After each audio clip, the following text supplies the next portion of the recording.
The broadcast is now starting. All attendees are in listen-only mode.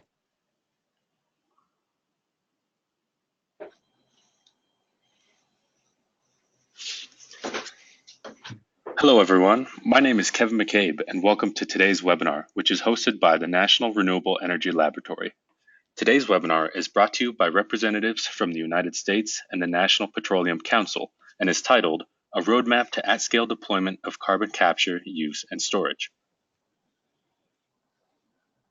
Before we begin, I'll quickly go over some of the webinar features. For audio, you have two options. You may either listen through your computer or over your telephone. If you choose to listen through your computer, please select the Mic and Speakers option in the audio pane. This method is preferred to ensure the best connection to the webinar platform. If you choose to dial in by phone, please select the telephone option and a box on the right side will display the telephone number and audio pin you should use to dial in. If anyone is having technical difficulties with the webinar, you may contact the GoToWebinar's help desk for assistance by dialing the number shown on this slide. That is 888-259-3826. If you would like to ask a question, we ask that you use the questions pane where you may type it in at any time during the webinar. Also, the recording of today's presentation will be added to YouTube at the link provided on this slide. Before we go over the agenda, I'd like to share a few ways for our listeners to follow and engage with the CCUS initiative. You can follow the link or search for us on LinkedIn, as well as Twitter at CCUS-SEM. For any and all questions, comments, or requests, you may also contact the initiative coordinator at the email address shown here, semccus@outlook.com. Today's webinar agenda is centered around a presentation that will review developments by the National Petroleum Council, which recently released an 18-month study and final report on the actions needed to deploy CCUS technologies at scale in the United States. Before we launch into the presentations, I will provide a quick introduction of today's panelists. Then, following the panelist presentations, we will have a Q&A session where the panelists will address questions submitted by the audience.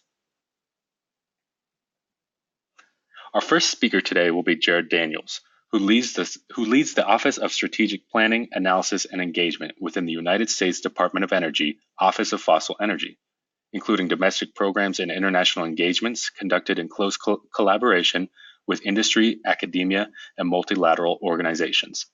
Mr. Daniels has 25 years experience with the DOE, managing advanced technology programs and working in several national laboratories throughout the United States. His expertise includes domestic and global energy and environmental technologies, policies, and programs. Mr. Daniels holds a Master of Science degree in Chemical Engineering from the University of California at Berkeley. Following Jared will be Guy Powell, Carbon Capture and Storage Venture Executive with the ExxonMobil Corporation. Guy received his Bachelor of Science degree in Electrical Engineering from Mississippi State University in 1990 and joined Exxon Company USA as a project engineer at the Baton Rouge refinery in Louisiana. Guy has subsequently worked in a variety of technical, refinery operations, planning, and business development roles of increasing responsibility for the corporation's downstream businesses in the USA and Europe. In 2014, Guy joined ExxonMobil's Corporate Strategic Planning Organization in Irving, Texas, as the corporation's greenhouse gas manager. In 2018, he assumed his current position as ExxonMobil's Carbon Capture and Storage Venture Executive, responsible for oversight of strategy, policy, advocacy, technology, and business development for ExxonMobil's global CCS activities. Guy is married, has 2 daughters, and is now based in Houston, Texas. Finally, we will hear from Nigel Genvie, Global Head of Carbon Management for Gaffney, Klein & Associates. Nigel has over 23 years of global oil and gas industry experience in technology, exploration, development, and production operations with major oil and gas operating companies.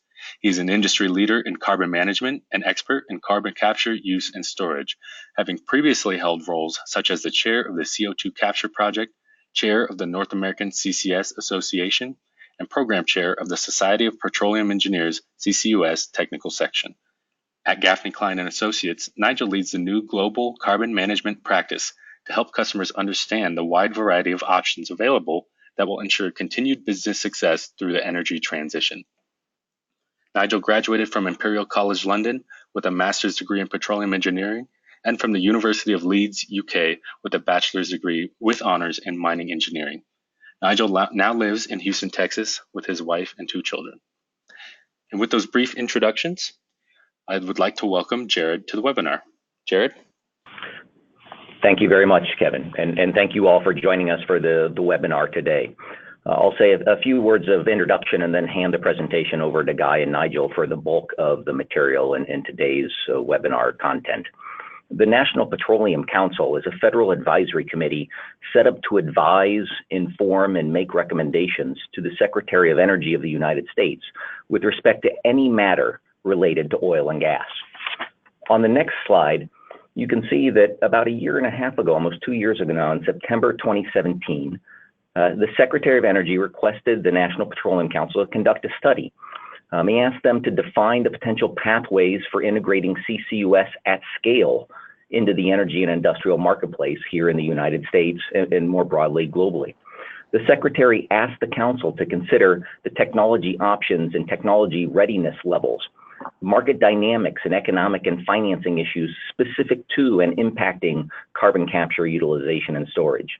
He asked them to consider cross-industry integration and infrastructure issues, policy, legal, and regulatory issues, environmental footprint considerations for carbon capture, utilization, and storage, and finally, to also consider and opine on public acceptance issues.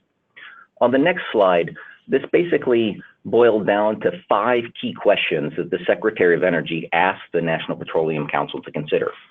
The first question was, what are U.S. and global future energy demand outlooks and the environmental benefits that could come from the application of CCUS technologies? The second key question was on R&D and technology, and asked what R&D, technology, infrastructure, and economic barriers must be overcome to allow CCUS to deploy at scale. The third question was, how should success be defined? In other words, how would you define at-scale deployment of CCUS? This is a very simple, but certainly not an easy question, and much time and effort was spent by the Council through a year and a half worth of study, analysis, and effort to really get at the heart of this, which was, how large can we deploy CCUS? How quickly can we deploy CCS? And to determine success, when will we say this is deployment at scale in the United States context? The fourth question was, what actions can be taken to establish a framework that guides the public policy and stimulates the private sector investment to advance this deployment? And finally, the fifth question was, what regulatory, legal, and liability issues should be addressed to progress CCUS investment and enable the United States to be a global technology leader and really drive the CCUS deployment at scale? So those were the 5 questions that the Secretary asked. Again, very simple, but not at all easy. What followed was a Herculean effort spanning about a year and a half of thoughtful analysis and discussion and debate to determine and deliver back to the Secretary of Energy the best answers to these questions. So with that as a quick introduction of what the ask was of the group, I will now turn the webinar over to Guy and Nigel to lead us through the discussion of what transpired and the resulting answers to these key questions. Guy? Well, good morning, everybody. This is Guy Powell, and Jared, appreciate that introduction. As we go through and describe how we took on addressing the Secretary's questions, Nigel and I are going to tag team this a bit, and we'll go back and forth talking about various areas that we undertook. Before we get into that, I'll just make one point. Is this, I believe, is the second or third time that this study has been presented post the actual presentation in National Petroleum Council and Secretary of Energy, which occurred on December 12th. So would really appreciate both in the questions and other feedback if you guys could tell us, is there a better way to explain and describe the study if something's not coming across? Because we are very, very interested in getting this study out there and to as many folks as are willing to hear it, because we do believe it was a very, very good piece of work and will be instrumental in setting policy in the U.S. for the coming decades. So Nigel, or Jared rather, described the questions that the Secretary asked before we talk about that, I wanted to talk very briefly on the makeup, the participants in the study, because that was something we spent a fair amount of time on when we were starting to get organized around what group of people should we involve in the study. And there was a view early on that this doesn't just need to be an oil and gas industry study, as might be indicated by the NPC's name. So in selecting the group of people that we did, we ended up with about 300 different participants representing more than 110 different organizations. Almost 20 were from an international background, and drew participation from multiple industry sectors, only a third of which was oil and gas. From a government standpoint, we had participation from both the federal government, as obviously indicated by Gerald's presence, but as well as state governments as well. We had a number of academia that were getting involved, both from notable universities as Stanford, University of Texas, University of Illinois, LSU, and several more. We also invited the participation of several NGOs, the most notable of which are probably Environmental Defense Fund, Researchers for the Future, C2ES, and more. And then from a financial community standpoint, we involved the major banks, including Bank of America, JP Morgan, but as well as several other investment and or insurance firms to get their perspective. And one of the reasons that we tried to draw the participation that we did is we wanted to produce a study that brought in multiple different perspectives and over time would stand the test of times from various different points of view, both from a political standpoint as well as how people viewed climate change. So we thought it was extraordinarily important to bring in this wide array of participation. So that is who was involved in putting this study together. If you go to the next slide, we've got just a very simplistic view of how we actually structured the study. And there was a lot of discussion that went into this, because if you look at what the secretary asked, that covered as Jared said, relatively simple questions, but not that simple to answer. So ultimately what we ended up with is a 3-volume study. The first volume includes the transmittal letter to the secretary, a copy of the secretary's letter, who was involved with the study, and then an executive summary, which also includes a roadmap to policy and how that policy could activate different layers of CCS capacity. Let me come back to volume 2, because that's where we're going to spend most of the time today, and I'll skip to volume 3, where we assimilated a lot of information around CCS technology in the 5 areas that are listed here: capture, transport, storage, enhanced oil recovery, and use. A lot of work went into that. Very, very good piece of work in terms of pulling together a lot of information that was already out there. Some new information, but I would say mostly what was done there is to take a look at the state of the technology.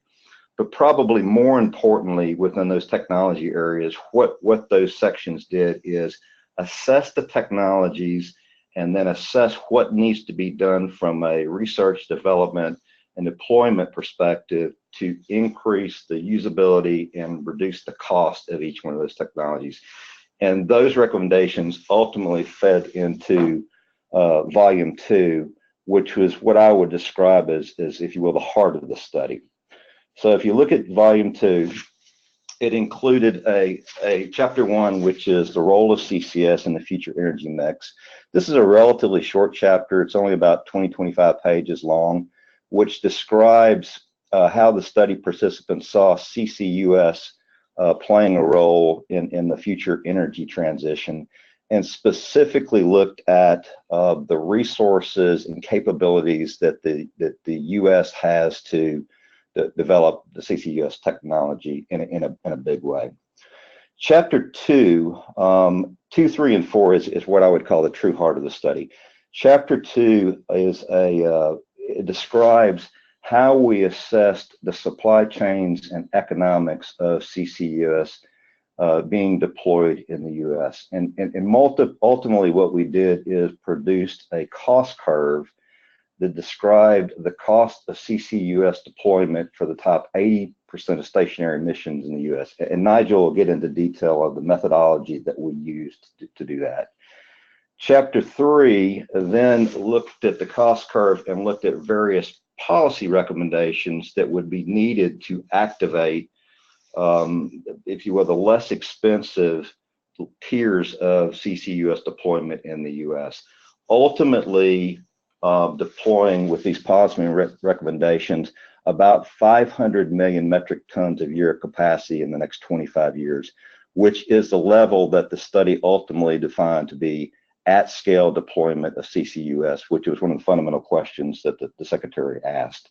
To put that in context, 500 million metric tons of capacity would represent the application to CCUS of about 20% of stationary emissions in the U.S. and about 10% of total emissions. So I think by all accounts, most people would look at it and say, yeah, that is a substantial deployment and would define at-scale deployment.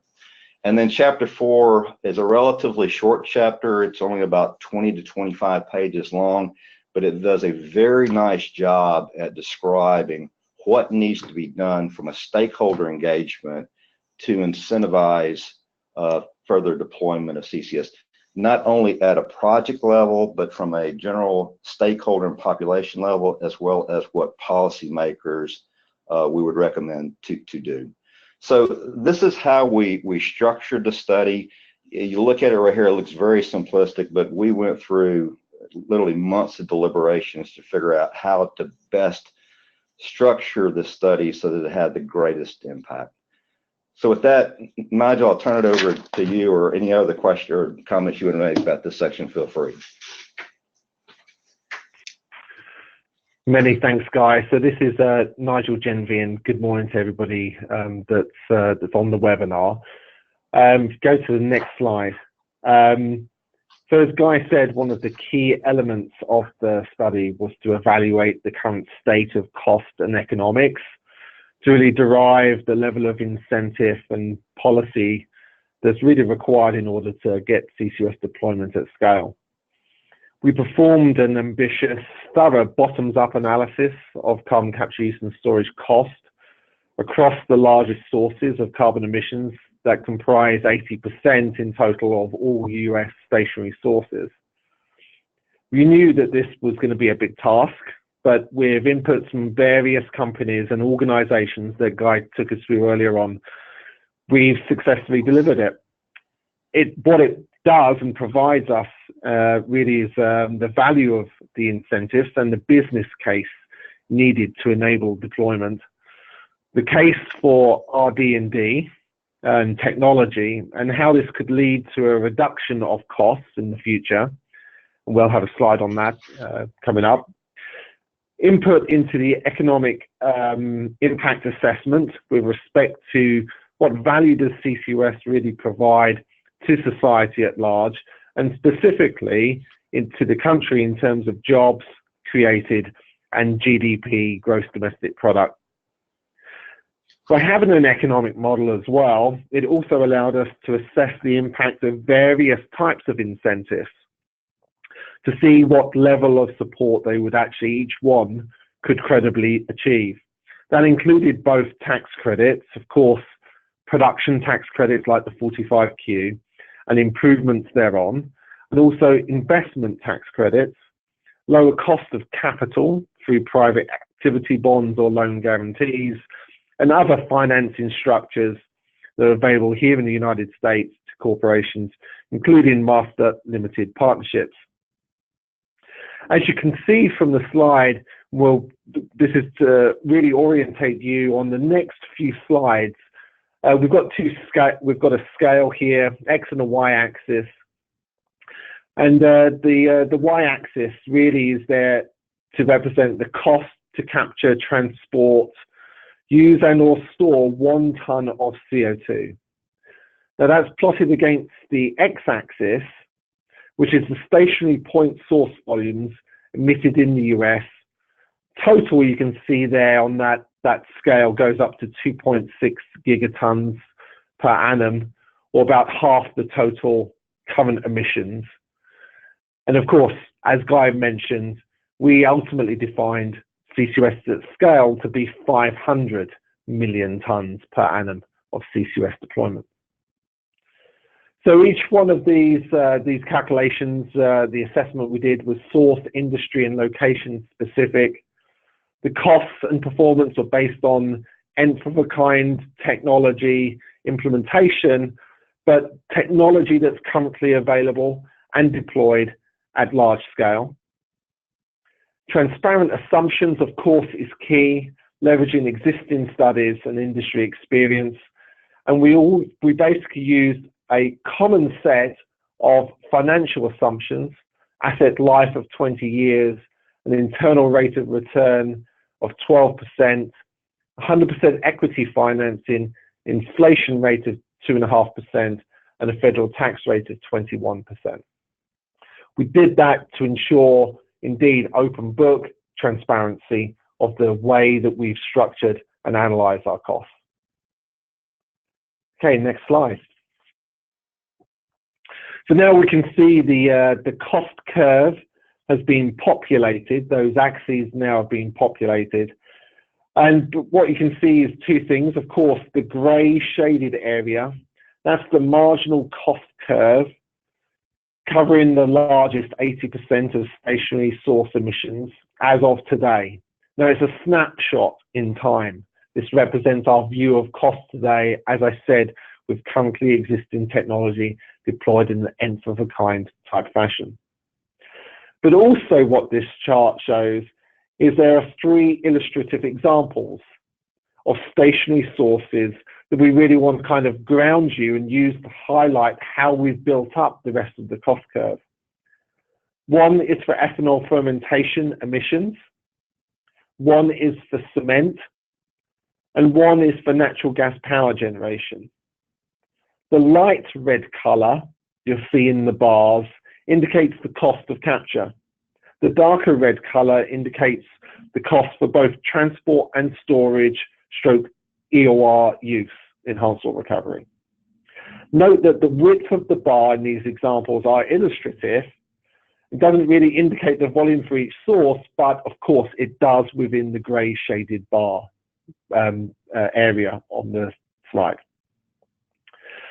Now, to get alignment on cost, of course, we reviewed publicly available reports and supplemented those with industry expertise and experience, particularly for things like owner's costs, in order to derive total as-built costs. We then applied an open book approach, as I mentioned earlier, to a set of uniform financial assumptions needed to produce a 20-year cash flow and a fixed level of incentive over that period that would accommodate those financial assumptions. One thing to remember is that while each point source was modeled using methodology I previously described, the actual cost of a specific project may be different, as each project has unique attributes that could cause it to be higher or lower than the cost displayed in the model. But on average, we believe we've done a thorough assessment in a consistent manner across all of these sources. Therefore, in order to ensure, though, transparency going forward, this cost assessment tool will be provided online. That would allow all users and you to change the costs and also the financial assumptions in order to derive your own view of what the costs should be. We believe that tool will be, we're aiming for that tool to be available at the end of January. Okay, next slide. So the last slide I'll talk about is indeed the role of research and development and technology. As stated earlier, our cost assessments were based on the nth of a kind plants using currently available and deployed technology at scale. That effectively means amine-based absorption for capture, pipelines for transport, enhanced oil recovery for use, and saline formations for storage. Therefore, the role of our R&D success has not been included in the determination of the grey shaded area. This slide shows some yellow-orange downward arrows. That is there to represent the notional cost improvements that could result from R&D investment. These improvements start at around 10% and increase to 30% as deployment and R&D would mature over time.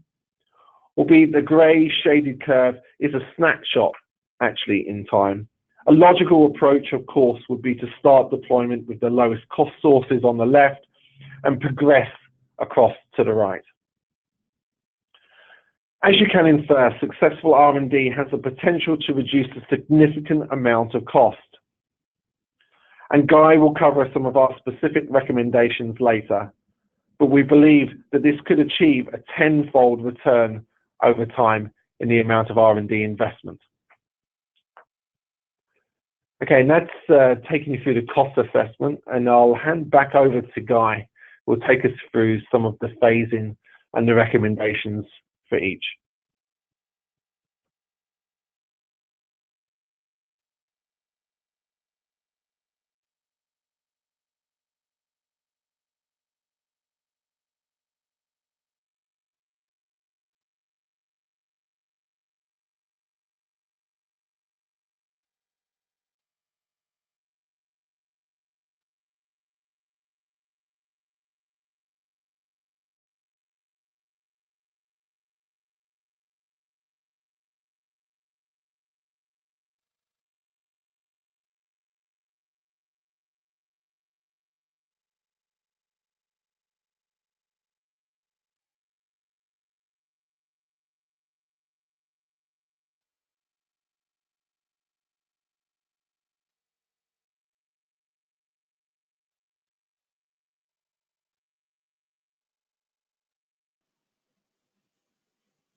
Sorry, guys, I was on mute.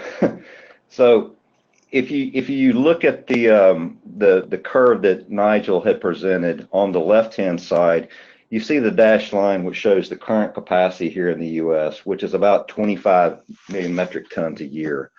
What I'm going to take you through now is 3 phases of policy implementation, the specific recommendations for each one of those phases, and describe how much additional capacity we think can be brought on by implementing those particular policies.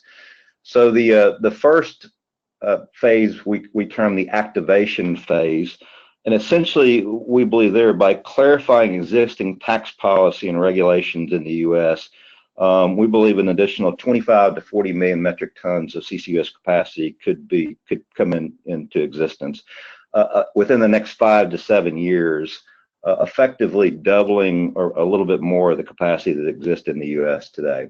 Specifically, the recommendations that we presented is that we believe the IRS and Treasury should clarify certain aspects of the 45Q tax regulations, and things that we specifically called out were being very clear on what's required to demonstrate secure geologic storage and potentially introducing additional methods to do so, determining what constitutes start of construction, and several other things like that. And there were about 8 or 10 different recommendations on how 45Q could be clarified, if you will.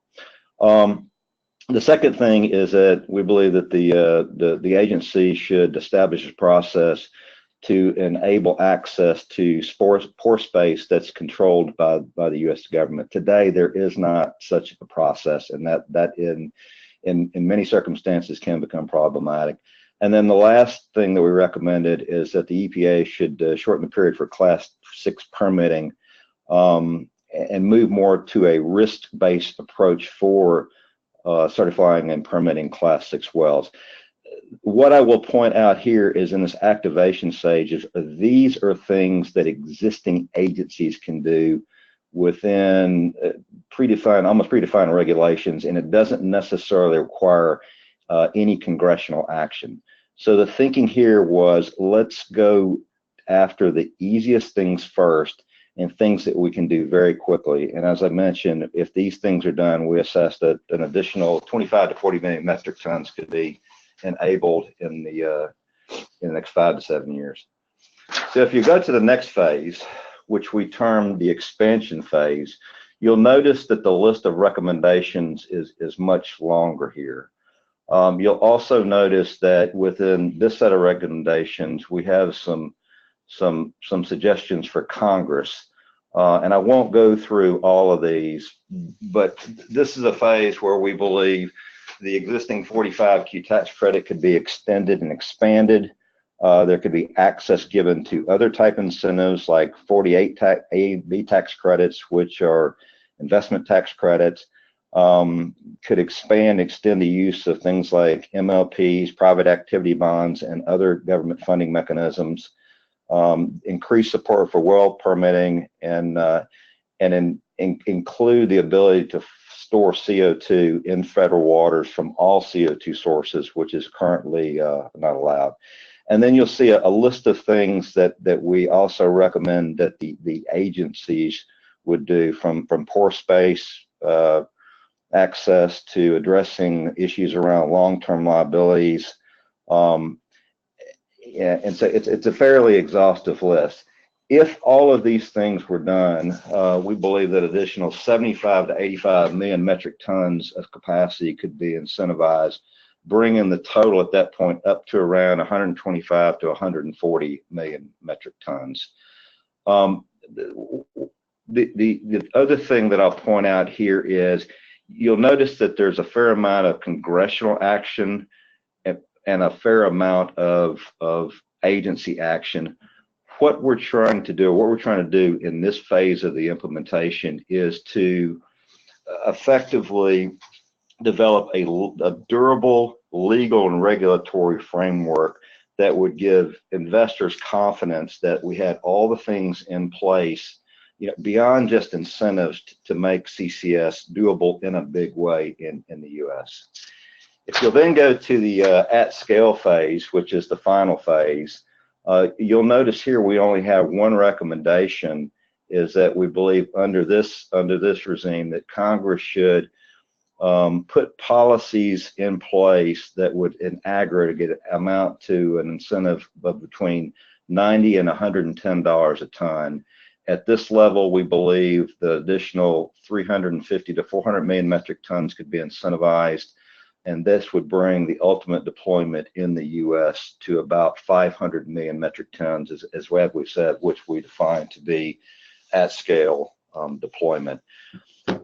I'm going to turn it over here, but the point I'll make about this particular chart and this particular approach is, to my knowledge, this approach had not been taken in any CCUS study prior to this, where we looked at the cost, we looked at specific policy actions, and we described how those policy actions could in fact incentivize deployment of future CCS capacity and how much that capacity could be.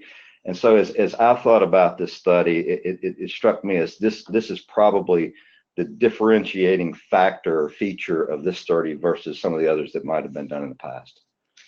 So Nigel, turn it over to you on the next page. Thanks, Guy. So last couple of slides, public and industry engagement. Last but certainly not least, within the study really was, of course, the public and industry engagement recommendations and the work that we did therein. Let me be clear that, of course, none of what we've taken you through today really can be accomplished without public understanding, public confidence, and also public support. That's why this event with the Clean Energy Ministerial today and similar ones that we plan to undertake over the next few months are critical.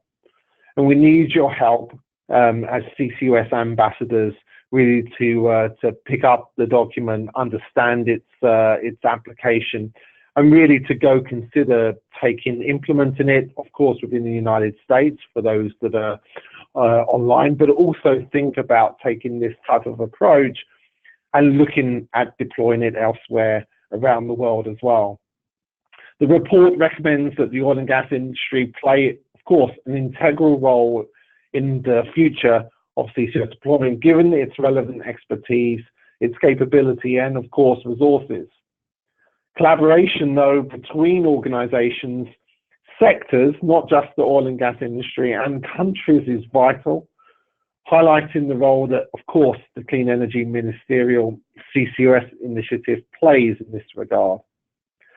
And also the commitments of others. And one example, of course, we had last week was Microsoft and their announcement of $1 billion over 4 years to back companies and organizations working on technologies to remove or reduce carbon from the Earth's atmosphere. So a great example of how industry and different sectors within the industry are actually engaging with this. And of course, there's a lot of commitments that the oil and gas industry is putting into carbon capture, use and storage technology and projects right now, which is great to see.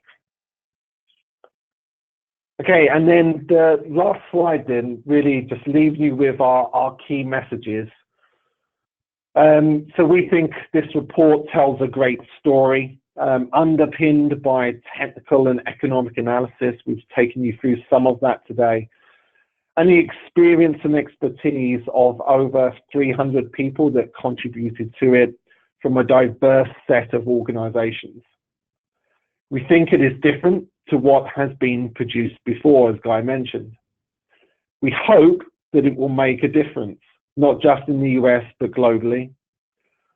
But not many people realize the potential that CCUS offers in our attempt to address the dual challenge of providing more energy and reducing greenhouse gas emissions.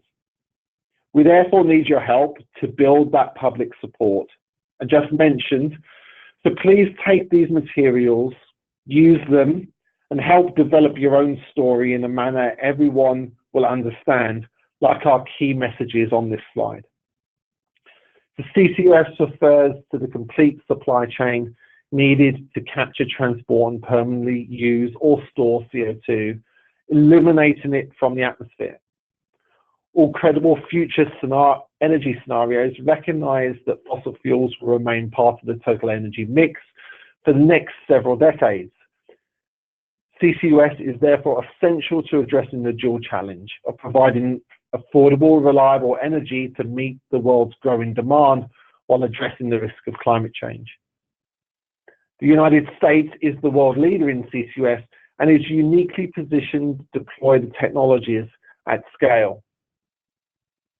To achieve that deployment of scale, the US government will need to reduce uncertainty on existing incentives, establish adequate additional incentives, and implement a durable regulatory and legal environment that drives industry investment. A commitment to CCUS must include a commitment to continued research, development, and demonstration. At scale, CCUS deployment could create a new industry, driving job creation and economic growth across the nation. An increasing understanding and confidence in CCUS as a safe and reliable mechanism is essential for public and policy stakeholder support. And with that, we conclude really our slides that we wanted to take everybody through, and we now want to open up to answer some of your questions. Thank you for your time today. Great. Thank you to, excuse me, thank you to each of the panelists for those outstanding presentations.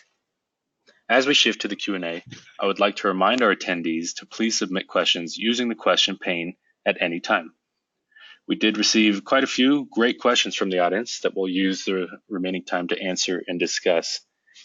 One of the first questions that I am looking at here is with regards to how these findings might be applied internationally.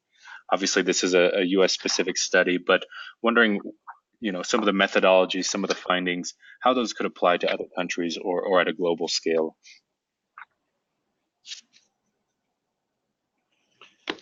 This is Guy. I mean, I can take that one on, and probably Jared would have a comment here as well. I think as we've looked at the methodology that we used here, I think it's very informative in that it not only again addressed the cost, but it drove a very detailed discussion on the very specific policy instruments that are needed to actually drive CCUS. And in some degree, what I've tended to see around the world is there are very high-level overarching policies to incentivize CCS, but in order to make this work, you're going to need to see very specific policies in a lot of the areas that we talked about in order to incentivize. And I would suggest that this may be, if you will, a model for other countries to look at.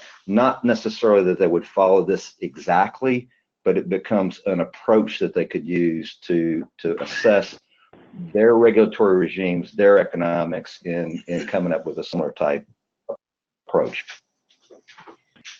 Yeah, Guy, this is Jared. I fully agree. I think this is a great example or template of a really regional approach to deploying CCUS at scale. I think this study provides food for thought for other countries, and the Clean Energy Ministerial, one of our efforts is to sort of support this communication and this collaboration across the various countries in the world.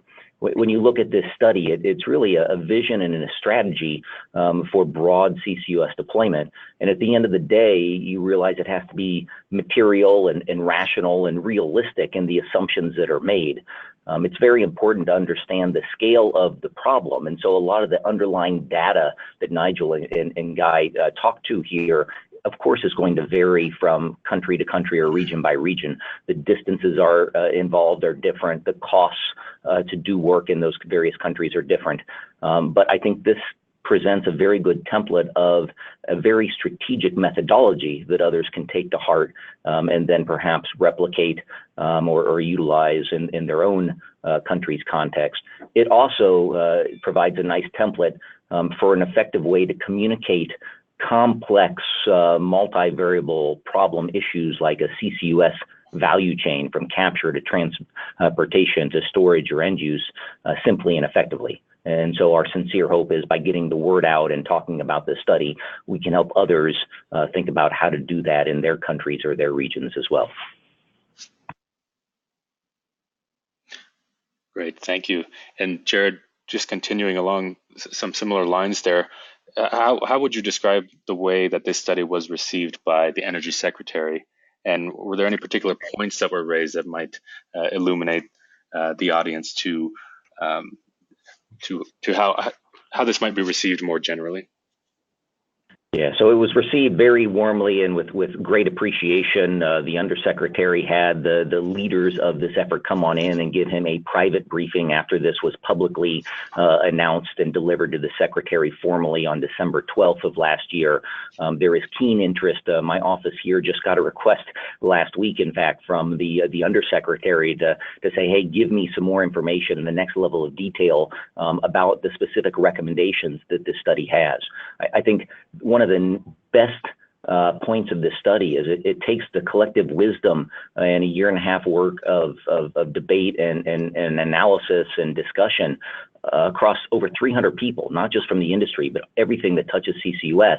And it's really distilled down into this set of recommendations for here's what the government could do, various policy tools that move the needle and accelerate and speed and broaden deployment.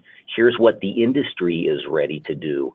And I think from the U.S. government perspective, receiving those crisp, detailed and specific recommendations about what we can do to help accelerate CCUS deployment is one of the true gems of this overall piece of work. So I think that's the piece that I think the government is most excited about. Later this week, we have a broad multi-agency meeting, not just Department of Energy, but my federal government colleagues from our Environmental Protection Agency, our Interior Department, our Treasury Department, and there's a number of folks, again, that all touch on how can we work together to deploy CCUS.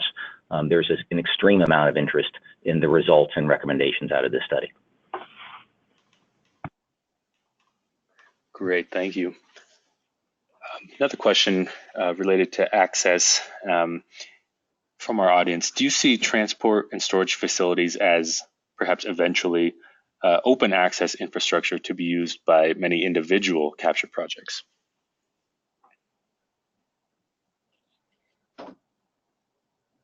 Now, do you want to take that one? Yeah, sure. So of course, it assumes if a market-based system and many projects capture facilities in place, then a different way to operate the transport and storage aspects, of course, would be in that industry, of course, providing a service back into to the system. But of course, it takes a lot of pre-investment to develop those types of networks, and of course to kickstart and get projects up and running. Of course, you need the guarantees around supply of the CO2, as well as guarantees around the offtake and transport and storage of CO2. And really, of course, as CCUS Atscale really gets off the blocks and gets started up, really we see, and we have seen, really a lot more point-to-point source projects really tackling their own issues, because then of course it's a lot easier to really work out your own solution in order to provide you the assurance around being able to transport and store that CO2 once you've captured it. Having a market-based system where the CO2 is captured and then put across into to various stores, yes, I think that could be a future state that the network really operates under. But of course, getting from today to that future state, will require a lot of project development, a lot of investment in infrastructure, and of course those business models being able to really have the assurance that they can actually deliver into the marketplace, and also, of course, return the level of reward that those investments require. So we're probably a little way from actually seeing those develop, given the guarantees that are required both on the capture side and also on the take side. Yeah, I would add to that. I mean, I think as you look at the phases of policy that we talked about, you're likely not probably going to see that in the activation phase. Most of what we saw there is going to be relatively pure sources in close proximity to storage locations, and it's likely to be more point-to-point type models. However, as Nigel suggested, once you start moving along that policy curve and you do get greater clarity on how to deal with things like transportation interfaces and long-term liabilities, and you see more incentives get into the system, I think most people that are in the study could envision trunk lines and hubs and multi-user type arrangements, but it's probably not in the first few phases, or first phases at least. Great, thank you. Yeah, Guy, you started to describe some of the evolution and how we progress through these phases. Included in that is perhaps a discussion of the actual technologies chosen for this study. I wonder if you could go into a little bit more depth on the methodology and reasoning for those chosen technologies, and perhaps touch a little bit on some of the more lower TRL technologies, maybe direct air capture, for example, its inclusion in the study and its role in the future as we progress through these phases. Yeah, I'll take a shot and then give it back over to Nigel. In terms of what we assumed in the study, and Nigel hit on it, it is proven technology implemented at an nth of a kind. So as we looked at the high purity sources, notionally sources that are 80–90% CO2 concentration or larger, the assumption that we made is that all that would need to be done is some type of dewatering, compression, and then put it into a pipe for either enhanced oil recovery or storage. On the less concentrated streams, and you kind of move from 80–90% to somewhere probably in the 20%, the assumption would be that we used aiming technology on those streams to capture the CO2, and then again, compression into a pipeline system to store. Nigel, you may have some additional comments on thoughts around lower TRL technologies. Thanks, Guy. Yeah, we indeed, in that third volume within the technology sector, there's some great description and review of some of those earlier stage technologies that are really progressing from ideas through to lab, bench, pilot, demonstration projects. And of course, they include things like bioenergy with CCS, the use of membranes, adsorption materials, and fluids and chemicals, and oxy-fuel combustion techniques, direct air capture that was mentioned. Transport, also, of course, looking at alternatives to pipelines, and of course they do exist today at small scale, but how to really scale up and get some of those smaller sources into the pipelines by using perhaps some more flexible options around rail, shipping, trucks, and then of course when we get to storage and utilization, non-EOR utilization. Of course, there's a lot of research and a lot of developments going on in that space as well, low carbon materials, as well as using CO2 in unconventional type oil and gas developments, other non-conventional formations, using CO2 to produce low carbon fuels and chemicals. So there's so much opportunity. The opportunity set is large. And of course, that just needs further support, further investment in order for it to really be able to deliver its potential in the future. And that's where we did that analysis and those down arrows, as you saw within the cost curve. I really do believe firmly that commitment to continued R&D and technology, can give potentially significant cost reduction in the future. So we have, I think, a recommendation around the amount of investment for R&D over the next 10 years, and we think there should be probably around a 10-fold return if it's successful in delivering cost reduction. So a significant impact that technology can have.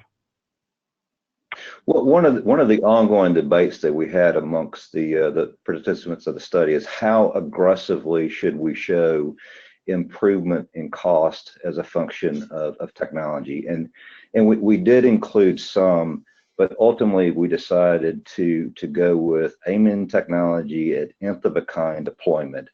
And the logic there is that we did not want to, if you will, overpromise what technology could bring and somehow mislead what type of policy incentives would be needed if it doesn't come. So if technology gets better, the incentives will drop, and future studies will take that into account. But the collective view of the group was we needed to call it as we could see it today. Great, thank you. So there's quite a bit of discussion there about technologies, and perhaps going back to some of the earlier slides, seemed to be a significant amount of engagement with industry. I wonder if you could also touch on the involvement of the financial sector in this study, perhaps commenting on their views on CCUS as an investment opportunity, perhaps.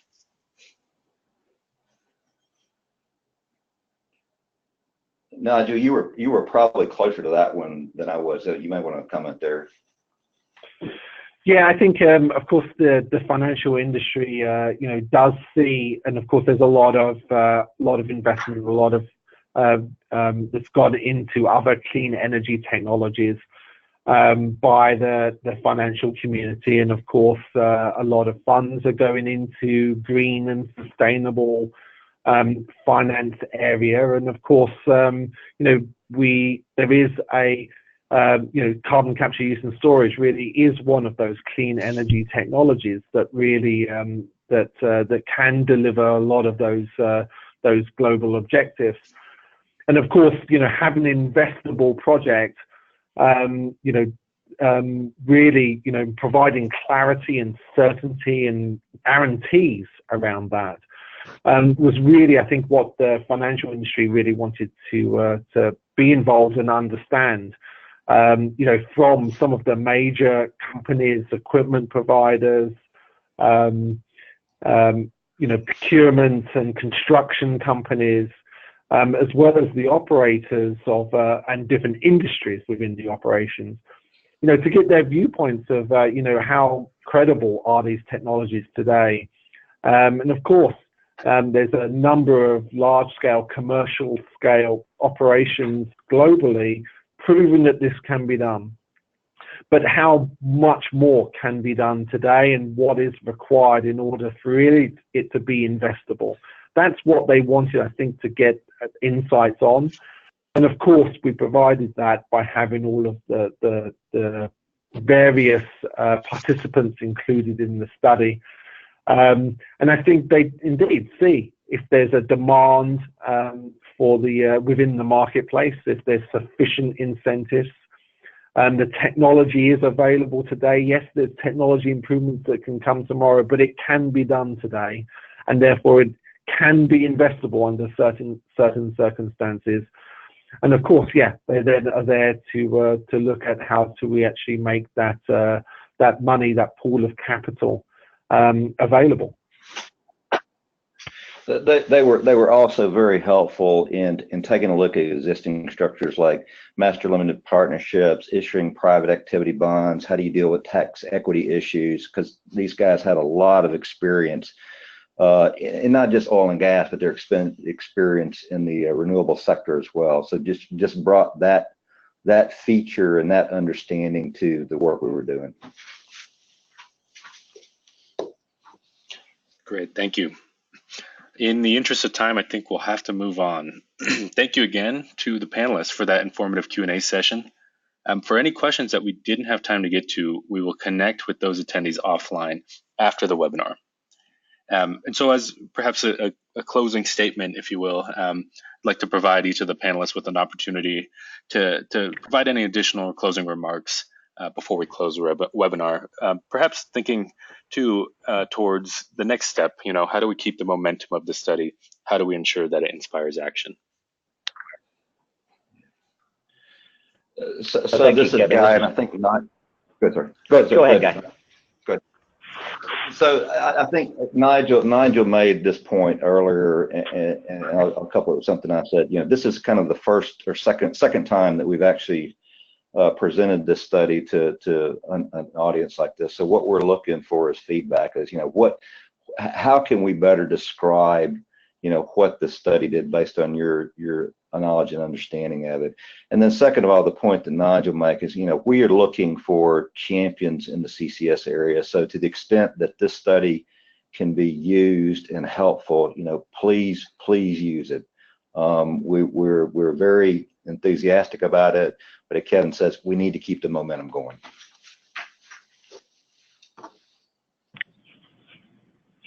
Definitely, just please take the study, adapt it, understand it, then adapt it. Ask us questions. You've got, we're here to help.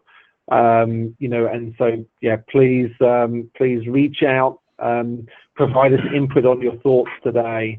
But please reach out also. I think you have questions about adapting and modifying it and applying it elsewhere. Then yeah, please reach out to any one of us. We're here to help, and I think that's definitely what the Clean Energy Ministerial CCUS initiative is there to do.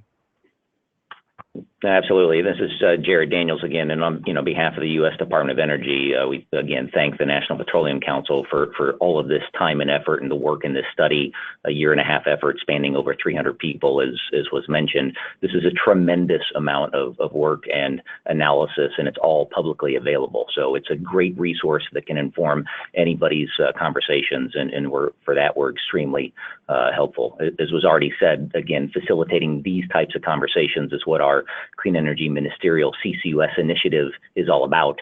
And so if there's anything that we can do to help further this conversation with any of you that are listening, please let us know. That's a very good use of our time and effort. And so again, thank you for your participation on this webinar. And then Kevin, thank you and your colleagues at the National Renewable Energy Laboratory for hosting the webinar for us.